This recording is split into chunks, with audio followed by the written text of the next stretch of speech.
Okay, well, good evening, everyone. So I got a chance to meet everybody in the room before we got started, which is a good thing.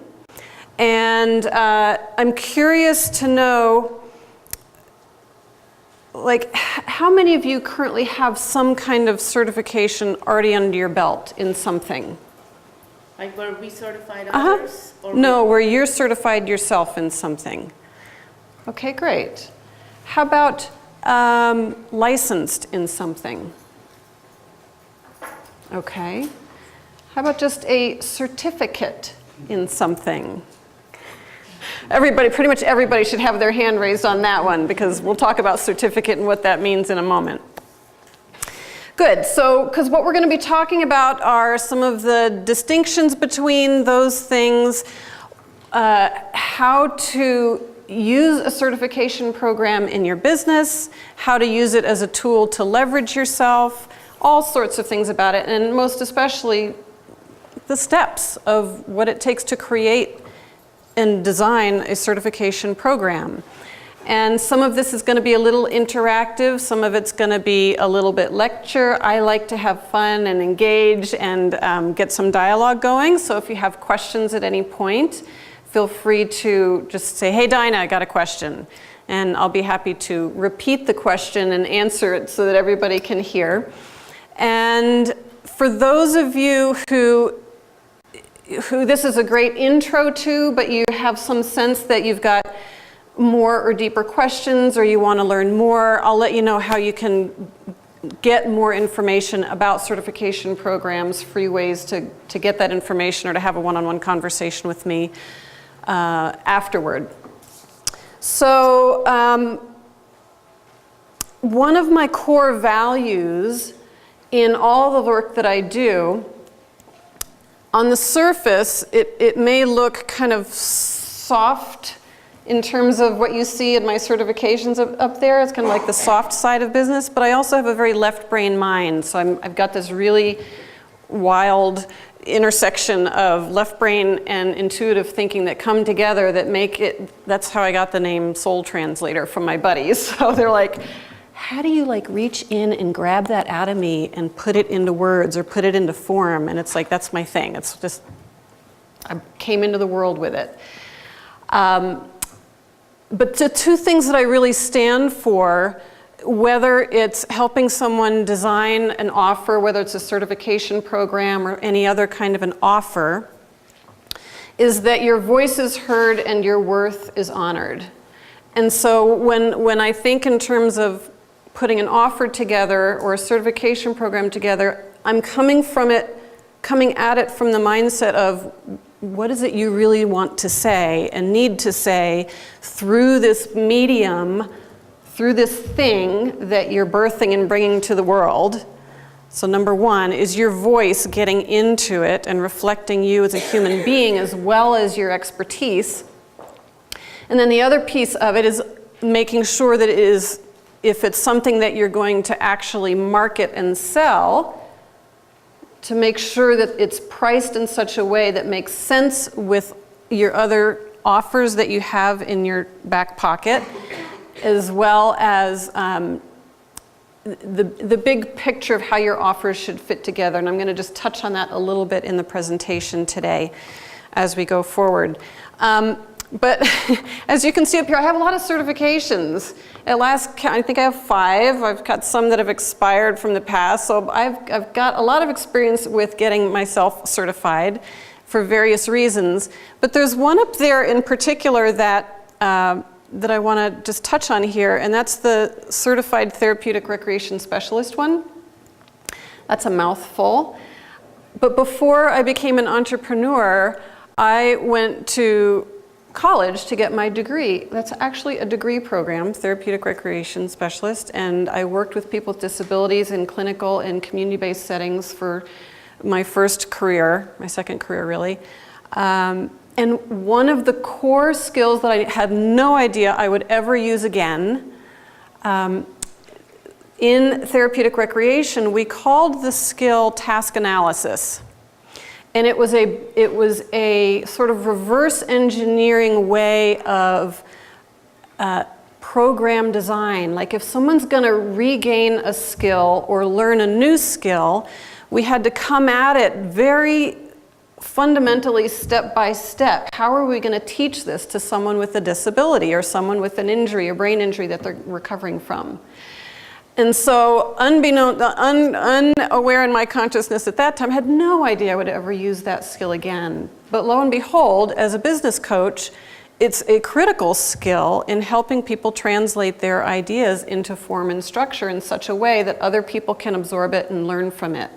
Make sense?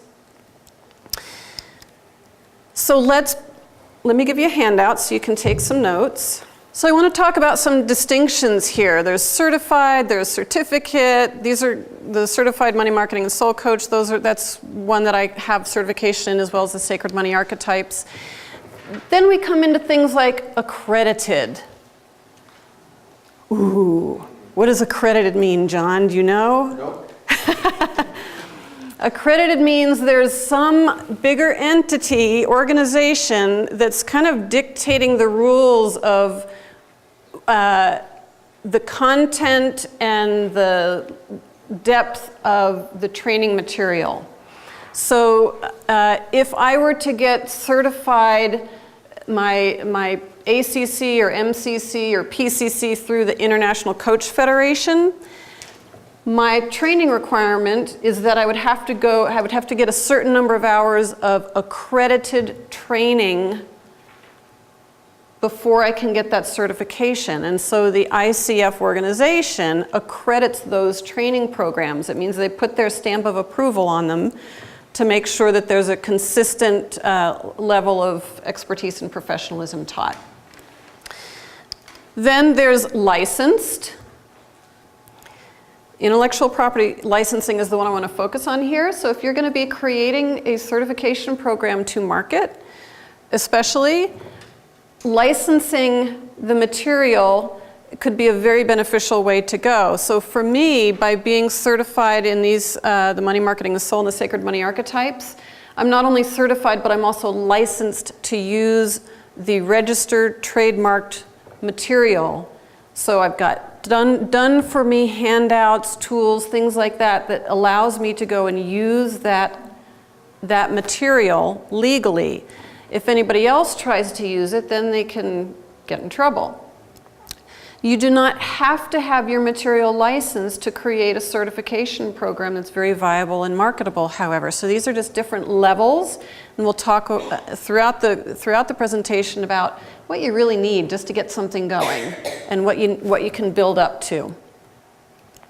So certificate, I just want to say a word about, well, we'll get to that in a minute. So then there's certified, like mine, my first one, certified therapeutic recreation specialist. Blah. I actually had to have a college degree for that. I had to pass an extremely rigorous test for it, and then I had to maintain my certification through continuing education units. So that's probably one of the higher, pretty high level of certification programs out there, because it's accredited, there's a degree required and all that. So let's talk a little bit more about certificate. Certificate really is a statement of completion. You went to a week-long workshop on a specific topic, and at the end they give you a certificate of completion. Now, it may or may not require a demonstration of competency. Usually it doesn't. So an example I have, when I went through my training with T. Harv Eker and Blair Singer, have any of you ever heard of them? One of them, T. Harv Eker, Millionaire Mind Guy. Anyway, went through an extremely intensive week-long training with those guys called Making the Stage. It was a train the trainer kind of a program. At the end of it, we got a very cool certificate. Now, what does it do for my reputation? Not a whole lot, but it's also shows that I've invested in myself and I've accomplished a certain level of proficiency. I've done something that says I have a certain kind of competency. Not certified, but it's a statement of I'm working on myself. Certified is all of that in the certificate program plus use of knowledge to teach, coach, or help others. And that's the key distinction. So when you're certified in something, it typically means you're then able to take that body of work out and help other people with it. And there's usually a demonstration of competency required for that. And that can be done in so many different ways.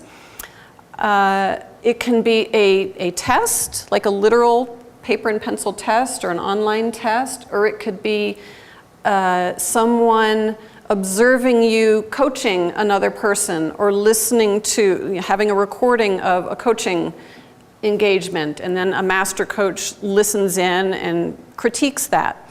So there's lots of different ways that you can demonstrate competency.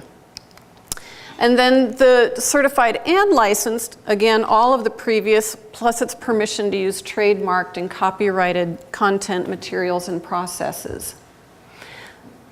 So as you can imagine, the more fortified, if you will, your certification program is, the higher value it becomes. And before we're done, I'm going to show you an like icing on the cake way to make it super valuable and marketable. So why? Why would anybody want to create a certification program? Let's have some dialogue here. Well, you might want to do it just because what you do, the process that it doesn't work unless it's done well, so you might want to make sure that who's ever doing it is well trained and has gone through the process and continues to do it as you designed it. Yeah, so it establishes a certain minimum level of proficiency or competency. Yeah, what else? So standards, and also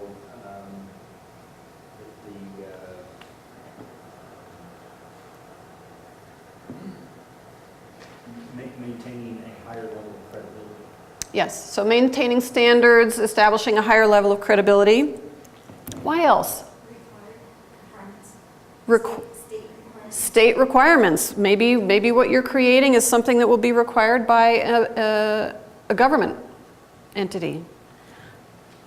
It's a quality control mechanism. Quality control. So those are all things that it does, but why would you want to do that for other reasons? Let's take a look. In terms of your overall ways of serving people, I call this profit pyramid. At the bottom is the ways that you engage with people, build relationship with people, and then it goes on and on. Up to the top is where your highest value offerings are, and it's usually your most premium one-on-one consultancy. But right here, right below the top is the place of leverage in your business. So creating a service or a certification program satisfies that place in your profit pyramid that allows you to extract yourself from one-on-one delivery of that thing you do, and instead perhaps train other people to then take your body of work out and serve their people with it. So it's a way of creating leverage for you, and it's also a way of reaching a whole lot more people without you directly having to deliver that service.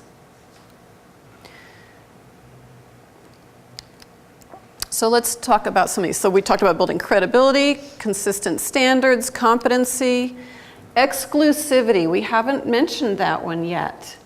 So this is a really powerful way to create a sense of exclusivity, but also scarcity. Like when something's really rare and special, people value it more highly. And so by you creating a certification program, it creates that sense of exclusivity. And Eve, I don't know of anybody out there who has a certified pitch coach. That would be very cool. Creates the national or global presence because you're having other people take your work out into the world. Elevates your brand. And protects intellectual property. We didn't really highlight that one specifically, but it definitely helps protect your intellectual property, leverage time and expertise, and boost revenue. How does it boost revenue as opposed to just offering your regular one-on-one services? Anybody want to hazard a guess at that? When it becomes much more scalable, you don't have to do it, you can train others to do it, to leverage your IP. Yes, so let me see if I caught that. So because of the leverage piece, Yeah. because more people are doing it, so that's one way. Yeah, Mark?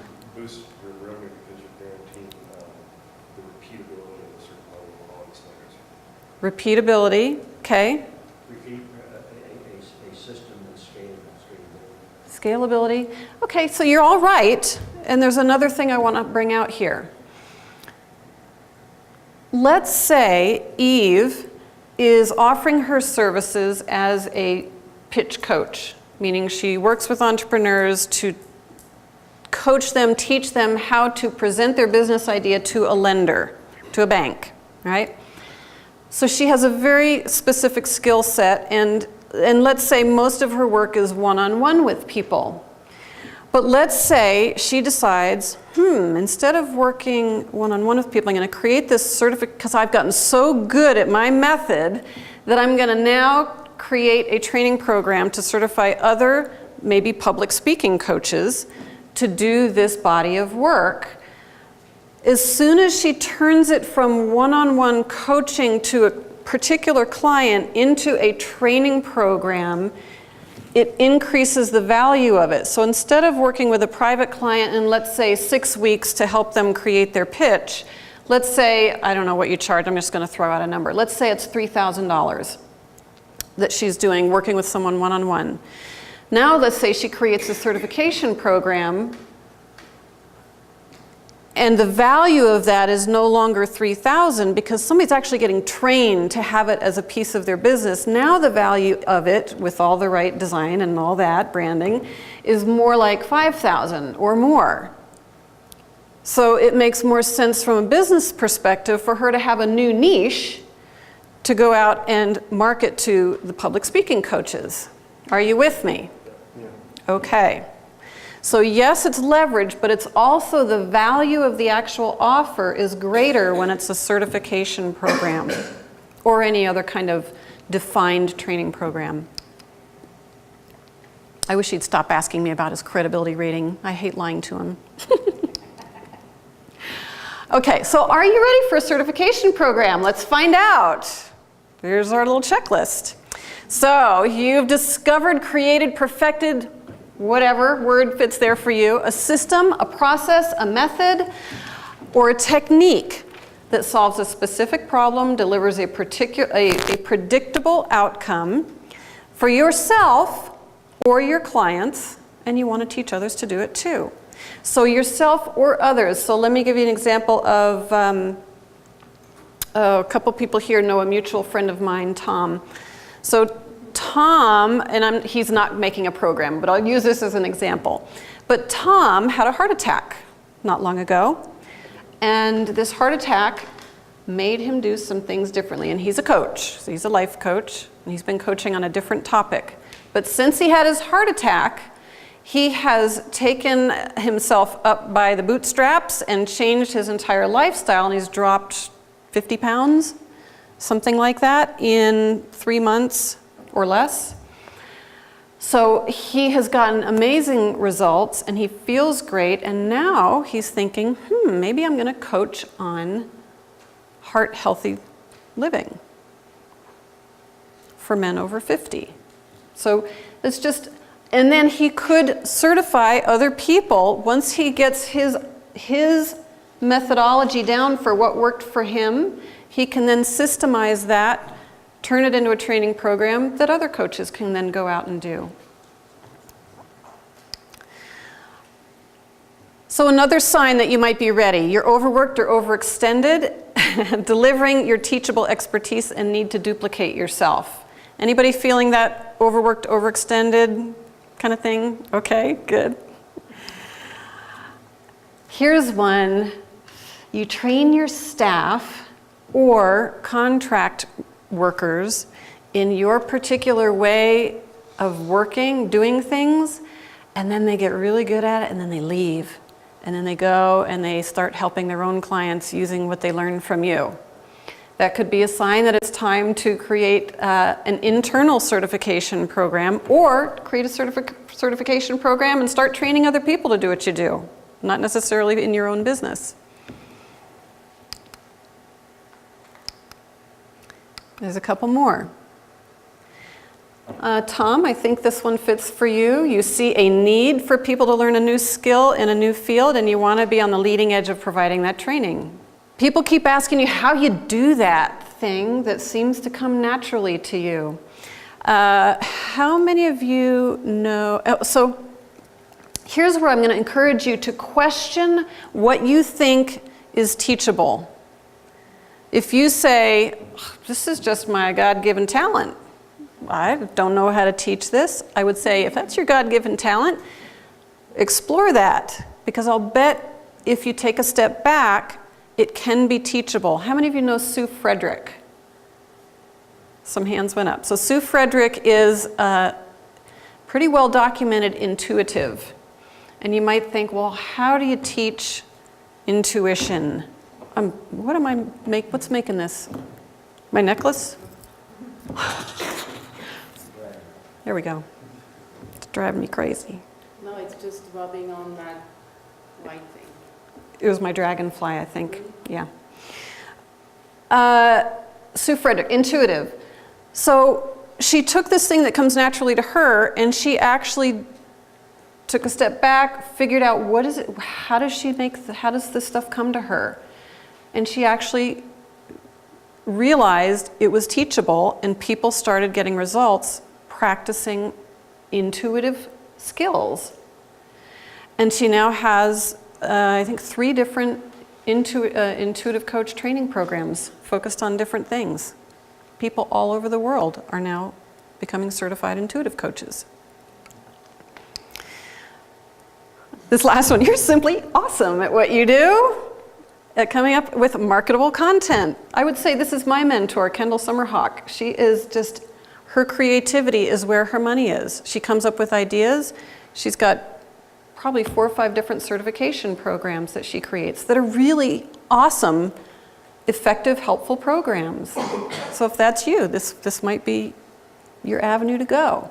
So there's really 5 steps. If I'm working with somebody on creating an offer or a certification program, these are the 5 steps. So the first one, and you've got places to take notes on this stuff here. The first one is you got to define what it is that you are wanting to do this for, externally and internally. So for Daryl, did I get it right? Okay, so for Daryl, his is predominantly internal right now. He wants to make sure there's a quality standard, so that's probably his primary objective, and he wants it to be replicable anywhere in the world. Others, other purposes or other objectives of it might be to create that whole leverage piece. So this is like, define it here. What are the objectives of having a certification program? What type of program it's going to be? Like how intensive do you want it? And then what's going to be your mode of training delivery? All sorts of ideas here. It could be live and in person, like classroom. It could be webinar. It could be teleclasses. It could be video. It could be a week-long immersion. All sorts of ways to deliver training. And then when you look at niche, so when you're creating a certification program, there's really 2 audiences that you're marketing to. One is the person who's actually going to be investing in your certification program, and then the other is who's the client end user that's going to benefit from that body of work. So there's really 2 niches, 2 clients to be looking at when you design the program. So the body of work needs to meet the needs of one set of clients, but the training needs to meet the need of the other client. Are you with me? Yes? Okay. So when talking about niche, and Elaine, this is where you start looking at what makes it marketable. Well, number one, it has to solve a situationally specific problem. And this is where so many people, I don't care what line of work you're in, answering this fundamental question can be so tricky. What's the problem you're solving? And the more situational you can make it, the easier it's going to be to market it. So in the example of Eve here, that's very situationally specific. Dogs, let's say, I'm just going to make this up, I don't know if it exists or not, but let's say you've developed this unfreaking believable dog training methodology. People would be all over that. This is the Elaine Braswell dog training method. Get your certification now because it works, proven, blah, blah, blah, blah, blah. So there's that situationally specific problem it solves. Who it is for, again, you've got your certification program client and you've got the end user client to consider who it's for. And then what does it prepare them to do?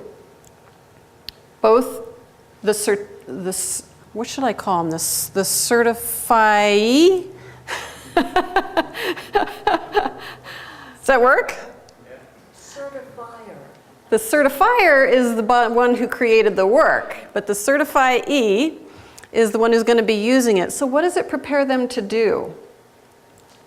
Now, anytime you create something to bring to market, you need to look at, is there a need for this in the marketplace? And so you have to do some due diligence. But I'm going to bet that if you've had success with it, you've already had, whether it's personal experience that you've had for yourself or whether you've been using it with your clients and you're doing great with your clients, chances are it's marketable. All right, step 3. Signature system. So I love signature system. Signature system is your unique way of getting a client results from A to Z. Everybody has a signature system. Most people don't know what it is. Or they have some idea that they do certain things consistently with people, but usually we're too close to our own stuff to see it. But when you really look at signature system, it's the backbone of your program. It could be the backbone of your entire business, and you can have multiple signature systems. So I have one signature system that is the backbone of my entire business, and then I have another signature system that pulls out just one step of my overall signature system, my Speak with Heart, Market with Soul, craft your signature talk in a day. I have a whole system just on that topic. But when you see what your signature system is, it allows you to offshoot all sorts of other program ideas, product ideas, content marketing ideas from identifying your signature system. So I love, love, love, love signature system. Then step 4 is designing it. Now here's where the bulk of the work takes place for pretty obvious reasons. You've got stuff swimming around in your head that you've probably been doing without any kind of documented system for. So the content creation, you have to figure out what are going to be the competencies here. What do I actually want people to come away from this training able to do or be or have? So identifying those, and then defining what your program completion requirements are. So step 5, then you got to have a marketing plan. Lots of different strategies on this. Some people speak, preview calls, webinars, using affiliate partners that are going to help you promote your new offering, email campaigns, social media, referral partners. These are all potential ways to market. And if you're going to create something, I recommend using multiple avenues that way. So here we go, answering your $6 million question. So the way to dramatically boost the value of any certification program is to, as much as possible, make it a business in a box. So let me just talk about that for a minute. So when I got certified as an NLP practitioner, it was a week-long immersion. And at the end of it, I came away knowing this body of knowledge, but then going out on my own, there was no help or support with how do I then implement this? How do I actually go and get clients and start using this with clients? There's gobs of certification programs out there like that. It's my pet peeve about coach training schools. You get trained, and it's, side note, I'm going to vent a little bit with, just so you have a little behind the scene curtains, and you can avoid this in your own. So in the coach training industry, most of the coach training schools train you in the methodology, and then you're off on your own. And coaching is one of the average income earned by a coach coming out of coach training for the first 3 years and even longer than that, it's abysmal. It's really alarming. It's less than $30,000 a year average. Actually, median is less than $30,000 a year, and average is around 50. And this is 5 years, 10 years out from your coach training.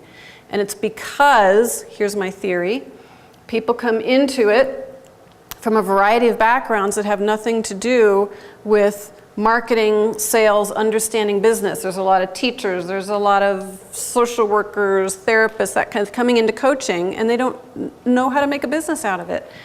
So when you think about creating your certification program, if you can keep in mind that people are going to be coming from a wide variety of backgrounds, depending on what it is you're training them in, and so the more you can help them get started with it as a business, the far more marketable it's going to be. So in a business in a box, ways to increase the value of it is have as much done for you marketing materials as possible already put together. So this might be logos. If you get a chance afterward and you visit my table, you'll see some examples of some of the licensed trademark material that I use from some of my certifications over there. And you can see some of the body of work that's demonstrated there and some of the tools that make it more marketable. So things that are graphically designed really enhance the value of it. You could have done for you sales page copy. You could have like get started strategies for them. Like, for example, okay, you just finished this certification program. Here's some starter steps to actually get clients into it. And actually walk them through some specific strategies to get them started.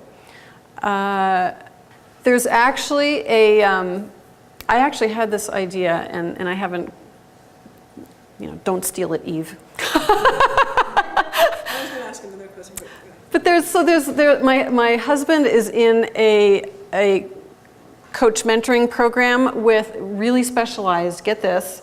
So there's all those big name coaching names out there. There's David Nagel, there's Suzanne Evans. These, if you're in my industry, you've probably heard of these people, Kendall Summerhawk and others. In the home inspector industry, I don't remember the mentor's name, but anyway, he's got this big coaching program, all focused on home inspectors. Talk about niching yourself. And I had the brilliant idea that I haven't acted on yet. It's like, wow, I could create a done-for-you home inspector presentation that I could sell to any of these home inspectors, right? Or train them in it and certify them in my method, whatever. And then I'd have my target audience right there. But just you really get to think creatively around this. So, yes, Yeah. she was talking about Robert Kiyosaki first teaching people about, Well, first he wrote a book, Rich Dad. right, Rich Dad, Poor Dad, and then people were like, well, we can't, it's hard to implement, so then he created training programs, that kind of thing. And you're asking if this can be applied to network marketing? Yeah, because he's a big proponent now of MLMs, multi-level marketing, because that's how he's making his money Certify in what way? To do what? now. Coaching people to basically, because it seems like that's kind of the MLM model in some ways, like with Mary Kay and with Kiyosaki and with Amway, is you're kind of training people then to sell for you. And of course, there you have a cut of the proceeds. In this case, you probably wouldn't take a cut of the proceeds. You could. I mean, there's some coaches out there who specialize in network marketing professionals, but here's the challenge with network marketing organizations. They do gobs of internal training, and almost all of it's for free or very low cost for their people. And so those folks are less likely to invest in getting help because there's so much of it within the organization. So you're seeing this as a model where you're certifying people and you're saying, now go for it. I'm not going to ask for anything in return. I'm not going to ask for anything. Not going to ask for anything in return. Okay, so that's a good distinction. Let's go there. Well, let me see where it is on here. So anyway, the done-for-you materials, my last point up there is that it's like an insurance policy for making sure your program is marketable. So it's just one last nugget there. So what I would like to do is I would love to get you all interacting with each other, sharing your ideas for what are just some things you could do, not like you have to be married to your idea tonight, but to at least talk about your ideas with each other, ask some good questions to help sort of nurture the idea and help it have a little bit more form to it. And then I want to hear back from you in a few minutes of what came up. Like, if you've already got something in mind, like Daryl, like, what are some things he should maybe consider when he's thinking about designing this certification program? Or John, if you're going to replicate yourself and train somebody to work on your team using your awesome way of getting results, you know, what are some things you might consider? So if you would take the next, let's get with threesomes. Or just go wherever you want. Go where it feels comfortable.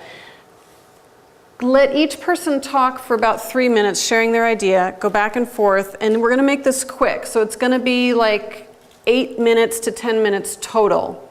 And if the energy starts to, I'm going to bring you back and we're going to start talking about it again. Okay, good?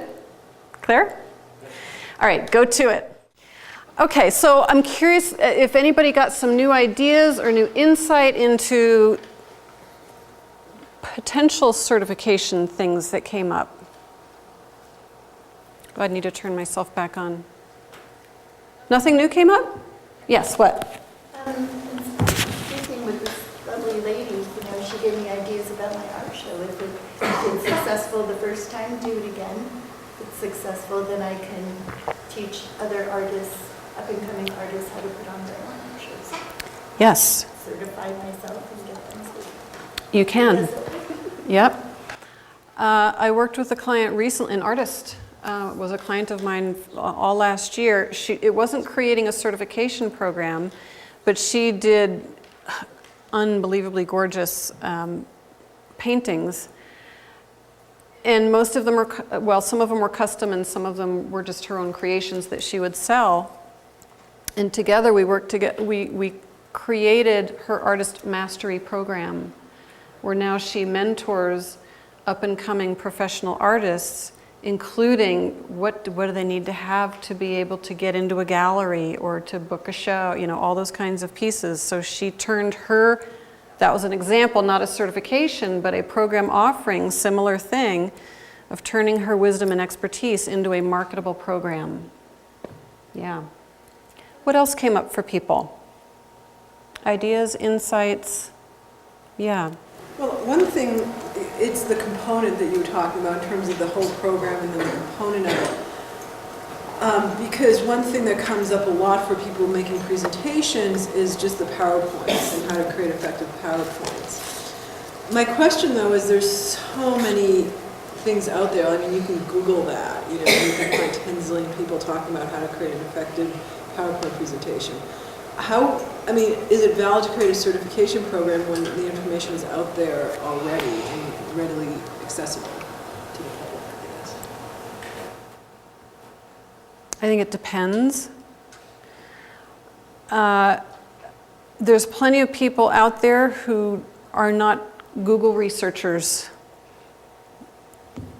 Well, that's not me. I do not like going out on the internet and looking at 12 different sources to find what I need. I would much rather go to somebody who has all figured out and I don't have to think.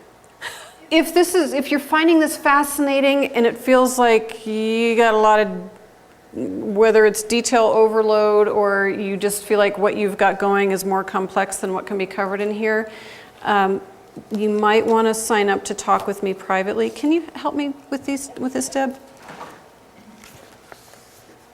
Yeah, this is other ways that you can learn a little bit more. The first thing that you'll see on that handout going around is, this may not apply to some of you, but if you're in a service-based business like Katrine and Eve, you may want to get the free assessment tool that I have on there that helps people get a pulse on how they be with money in terms of how they interact with people in their business.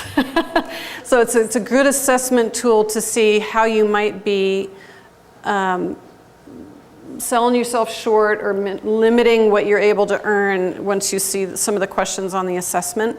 So you may want to sign up to get that. And then if you want to talk with me privately, check that box and make sure that you print your info out clearly so that I can contact you and have just a complimentary 45-minute session and see if there's a way that I can help you figure out your situation and maybe help you get some insight into what steps to take next. And if it's something you want to explore getting help with, we can talk about that, but it's a no obligation conversation. So you can fill that out and then just make sure that it lands up here on my desk or on my table before you leave tonight. Okay, so Danger Will Robinson. I'm dating myself with my TV shows. So pitfalls to watch out for when designing your program. Boring. So text-heavy stuff, academic-looking stuff is going to put people to sleep and turn them off. So it's got to be visually stimulating, white space, engaging, training, all that kind of stuff. TMI, too much information.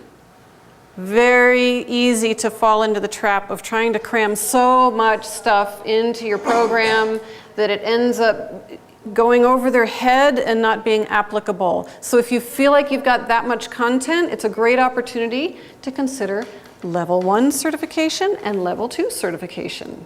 Why not? Level 2 is advanced. Gaps. This is a tricky one. If you're doing it on your own, gaps can be more problematic than if you're working with someone else to help you design it, just because it's hard to see the forest for the trees. So there could be some substantial gaps. And it's usually things that come so naturally to you or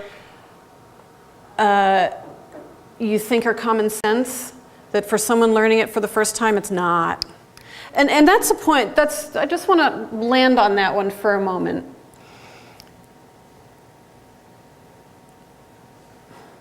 Simplicity, think baby steps for whoever's going to be learning what you've got to offer. Particularly if they're coming from an industry that's maybe unrelated to what your training program is in. So really think beginner mind when you create a program.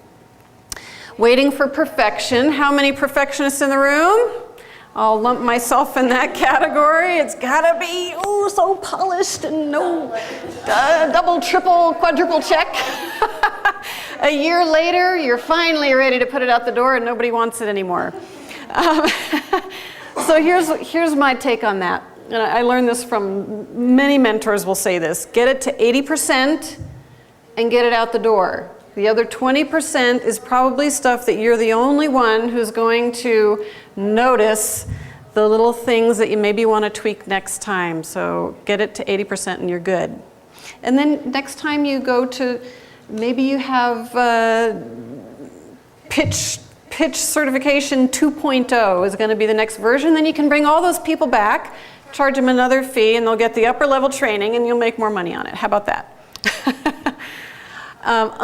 Here's the big one, underestimating the time it takes to put this all together. Now clearly, some things are going to be more simple than others. Let me give an example. The intuitive coach training that I'm going to be doing, I'm going to be doing Sue's training. So her training is really like a 10-hour training, and then you've got some coaching to do outside of the training. That's pretty short term. That's really short term in the realm of training programs. Others, like Sacred Money Archetypes, like my Certified Therapeutic Record, that one took me 4 years. So what I want you to keep in mind is you can always start with something so situationally specific as a starter. So something really short-term, very problem-specific that focuses on one particular piece that can enhance someone else's service offerings. If that's your first time doing something in a certification capacity. Say that again? I'm sorry. Sorry, that was a lot of words, wasn't it? It's getting late. So keep it simple. You can keep it super simple, focused on one problem. Perfect. It could be one part of it.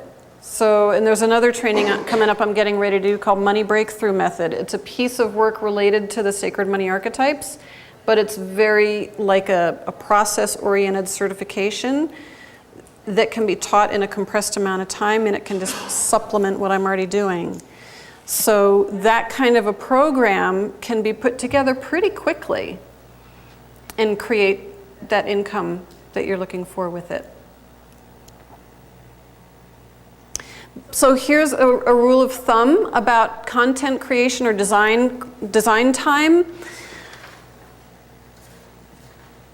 It takes about 10 hours of behind the scenes stuff to create 1 hour of content.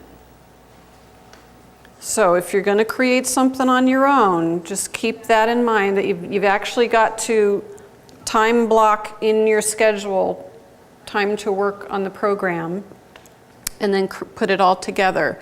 So that's why when I think of a starter kind of a certification program, let's say it's a 6-week teletraining.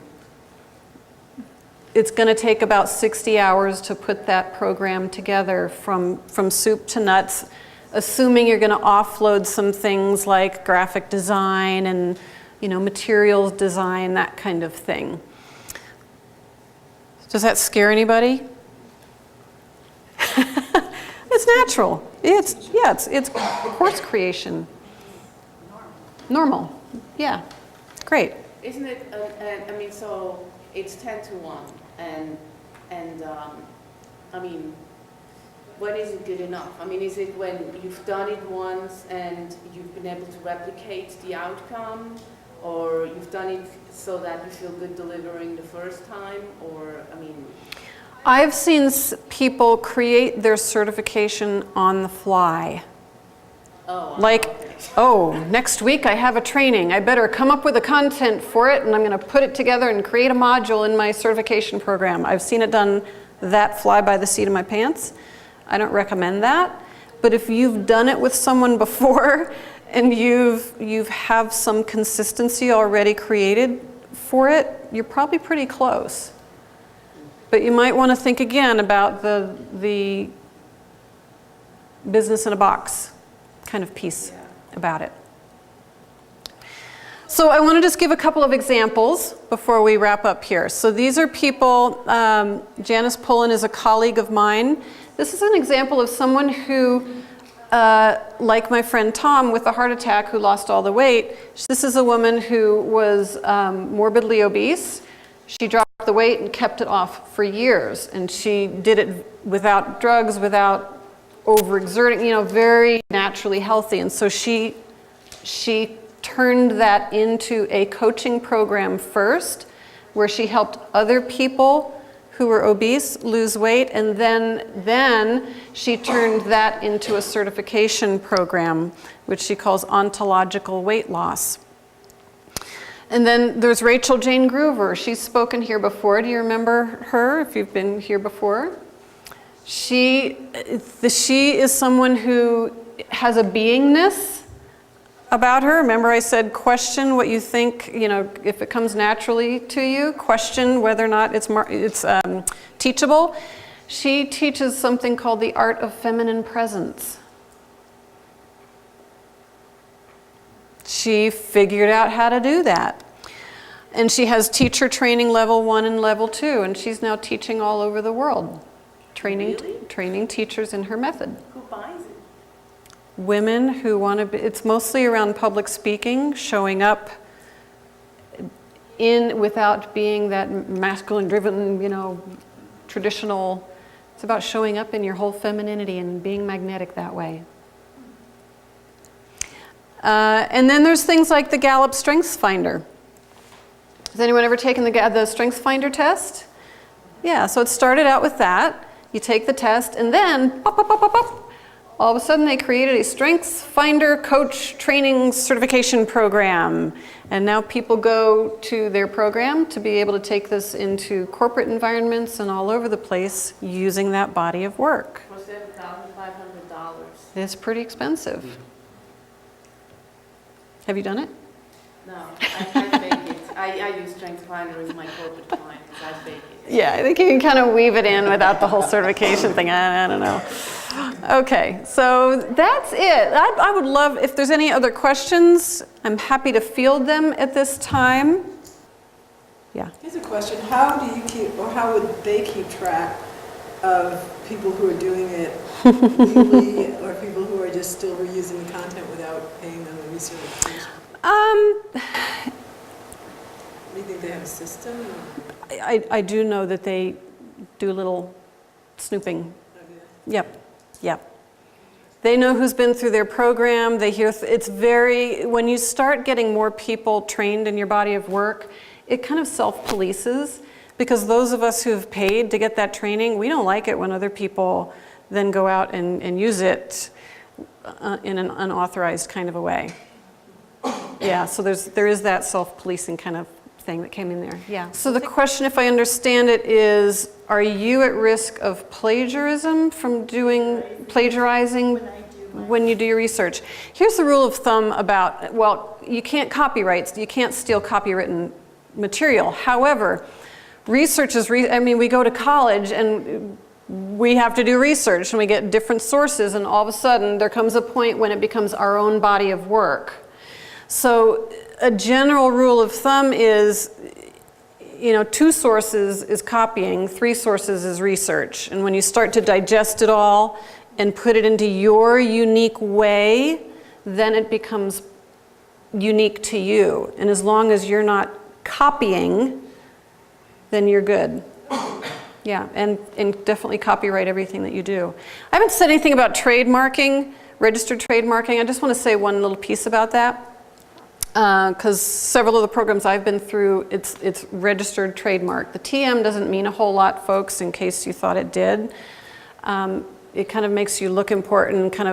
It's like saying, I'm gonna someday, and I'm like holding the intention to do that, but it really doesn't mean anything legally.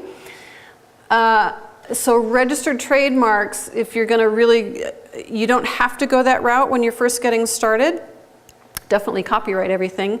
But registered trademarks, you have to have a body of work, a tangible, demonstrated body of work. And I won't get into what that looks like, but it needs to be within the public domain, so collections of articles on your topic, all that stuff needs to have a home if you're going to go that route of registering your trademark, so that you show you have a cohesive body of work. Alrighty, this has been fun. Thank you. Thank you.